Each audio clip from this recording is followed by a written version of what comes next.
Ok, on est en train de vivre un point de bascule qui pourra transformer les mobilisations et les grèves syndicales qu'on vit depuis plusieurs semaines en de véritables occupations massives des places publiques et des lieux de pouvoir. Et tout ça est en train de se jouer là en ce moment même. Du coup, on va faire le point. Alors malgré la promesse d'Emmanuel Macron de faire voter cette loi-là, malgré les petites corruptions tentées par Bruno Le Maire pour convaincre les députés et les républicains, et malgré la propagande médiatique en permanence, il semblerait que le gouvernement n'ait pas de majorité pour la loi sur la réforme retraite à 64 ans. Donc Elisabeth Borne, la première ministre de la France, a officiellement mis en place aujourd'hui le 49.3. Donc les députés ne vont pas pouvoir voter sur la réforme à 64 ans. La seule chose qu'ils vont pouvoir faire, c'est faire une motion de censure. Ils vont pouvoir dégager à partir de lundi le gouvernement avec un vote. Et s'il le dégage, ce gouvernement-là, Macron va automatiquement faire une dissolution de l'Assemblée nationale. Sauf que tu as plein de députés, notamment les républicains, qui ne vont pas prendre le risque d'une dissolution de l'Assemblée nationale parce qu'il y a des chances qu'ils ne soient pas réélus. Et c'est là-dessus que compte la Macronie. Ils obligent aux députés, les républicains mal élus, de choisir entre soit s'incliner sur la réforme retraite à 64 ans et de ne pas voter la motion de censure, soit de tenter le diable et de ne pas se faire réélire. Et donc, comme d'habitude, le 49.3, c'est juste une petite question d'arrangement entre des politicards de merde pendant que nous, on subit tout le reste. D'ailleurs, pour la petite anecdote, c'est officiellement le 100e aussi 49.3 qui a été mis en place depuis la 5e République sur la réforme la plus impopulaire qui soit. On le rappelle, 93% des actifs sont contre cette réforme de merde qui ne sert à rien et qui est juste là pour faire en sorte que les financiers nous piquent nos retraites. C'est le seul objectif. On a d'un côté des ministres fusibles qui sont juste là pour faire le sale boulot et de l'autre côté des médias qui répètent exactement la même parole pour nous faire avaler la pilule.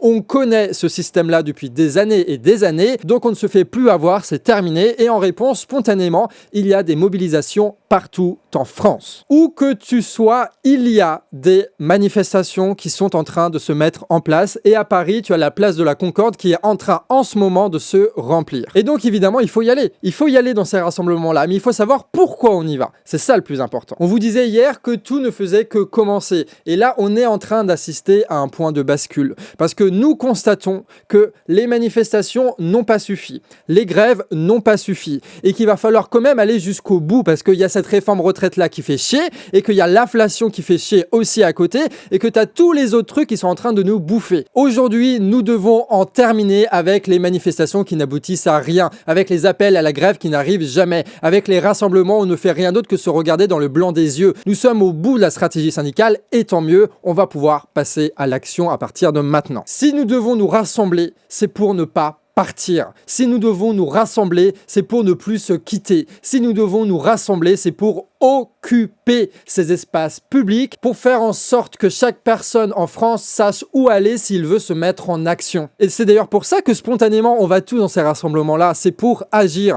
c'est pour changer la stratégie, c'est pour tenter de nouvelles choses. C'est fini les manifestations, place à l'action. C'est fini les grèves qui ne marchent pas, place au blocage. Et tout ça s'organise à travers des conversations, à travers des rencontres et c'est précisément ce qu'il faut faire durant ces occupations-là. Prendre le temps de se parler, prendre le temps d'organiser pour que nous soyons des milliers partout à produire des actions qui sont incontrôlables. Ce qu'il faut faire, c'est de profiter aujourd'hui de ces mobilisations spontanées pour les transformer en lieux où on est capable d'organiser des actions. Tout simplement. Il faut faire en sorte que nous puissions continuer à agir même si Borne démissionne et même si, je le dis, la réforme retraite finit par ne pas passer à l'Assemblée nationale. Parce qu'il y aura une dissolution de l'Assemblée nationale dans ce cas-là et qu'on va repartir dans un jeu électoral à la con. Et si je vous dis ça, c'est pas un truc qui sort du chapeau. C'est ce que font les peuples à chaque fois lorsqu'ils sont face à des impasses, face à des crises économiques immenses et face à des gouvernements autoritaires. À chaque fois depuis les révolutions arabes, ce qui se passe, c'est que c'est le peuple qui va dans la rue, le peuple qui occupe les espaces publics et qui s'organise. Si vous allez dans ces rassemblements-là, allez-y si vous pouvez avec des tracts, allez-y si vous pouvez avec des sonos,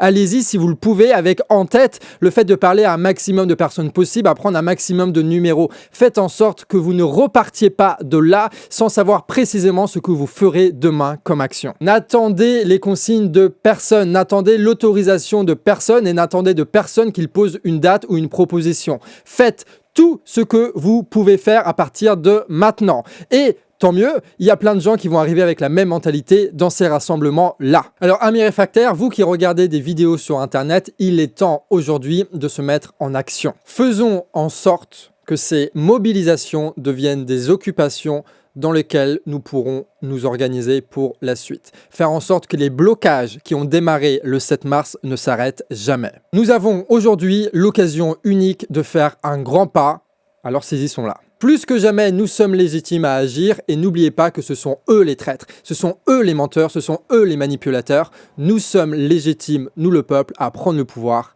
et on va le faire. Amis réfractaires, c'est le début du printemps. Et si vous êtes d'accord avec ça, partagez en masse cette vidéo. Nous, en attendant, on y va.